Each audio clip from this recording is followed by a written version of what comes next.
स्वागत है आपका थाला ऑनलाइन क्लासेस में। कैसे हैं आप लोग? उम्मीद करते हैं आप लोग अच्छे होंगे। आज आप फिर जुड़ चुके हैं थाला ऑनलाइन क्लासेस और हम आपको पढ़ाएंगे क्लास 10th का केमिस्ट्री का चैप्टर 1 रासायनिक अभिक्रिया एवं समीकरण। तो इसमें जो है कि हम पार्ट इसका क्या रहेगा आप लोग का पार्ट 5। कौन सा? पार्ट 5। तो पार्ट 4 तक तो हमने आपको पढ़ा दिए थे, बहुत सारे चर्चे भी किए थे उसमें, जिसमें से ये भी था कि रासायनिक समीकरण में कौन कौन से ये समीकरण के बारे में लिखने का नियम बताए थे। तो यहाँ देखिए रासायनिक समीकरण से कुछ तो प्राप्त सूचनाएं भी हो सकती है, तो वो प्राप्त सूचनाएं भी हम यहाँ लेकर आए हैं जो आप लोग को हम बताएंगे।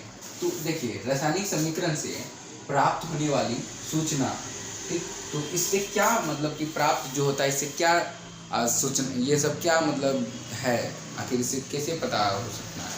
तो देखिए रासायनिक समीकरण यानी कि इससे यानी रासायनिक समीकरण से, ठीक, इससे अभिकारक एवं प्रतिफल के सूत्र या संकेत प्राप्त होती है। ठीक, इस किससे? रासायनिक समीकरण यानी इससे मतलब रासायनिक समीकरण से अभिकारक एवं प्रतिफल के सूत्र या संकेत प्राप्त होती है। ठीक, अब एक चीज रहती है, ये चीज तो बहुत बार पूछा जाता है, हम इसको इग्नोर किए थे। एक बार सेंटअप एग्जाम हुआ था हम लोग का, एग्जाम में हुआ था सेंटअप बोले, एक बार हम लोग का एग्जाम जो हुआ था अर्धवार्षिक, तो उसमें जो है कि हम ये इग्नोर कर दिए थे, लेकिन ये ही वहाँ पूछा था।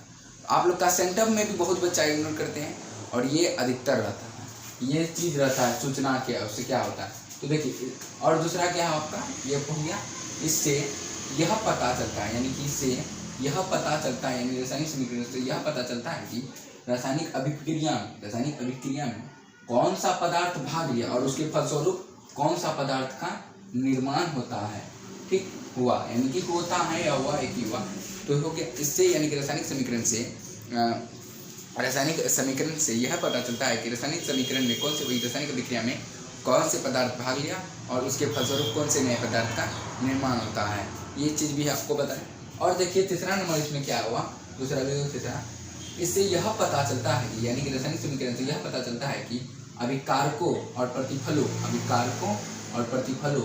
के मोलों के अनुपात बराबर होता है, यानी कि ये इसके और उसके मोलों का अनुपात बराबर होता है। अगर बराबर होता है, रासायनिक समीकरण से पूछा है, रासायनिक समीकरण से क्या होता है, यही चीज़ होता है।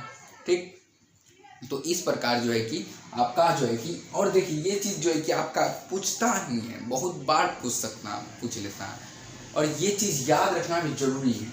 ये चीज़ अगर नहीं याद हो रहा है तो रट्टा मार लीजिए, क्योंकि ये एग्जाम में पूछता है। ये चीज़ आप लोग समझिए। ठीक, और अब जो है कि हम पार्ट 6 में आप लोग को बताएंगे कि रासायनिक समीकरण का क्या क्या उपयोग लाभ होता है।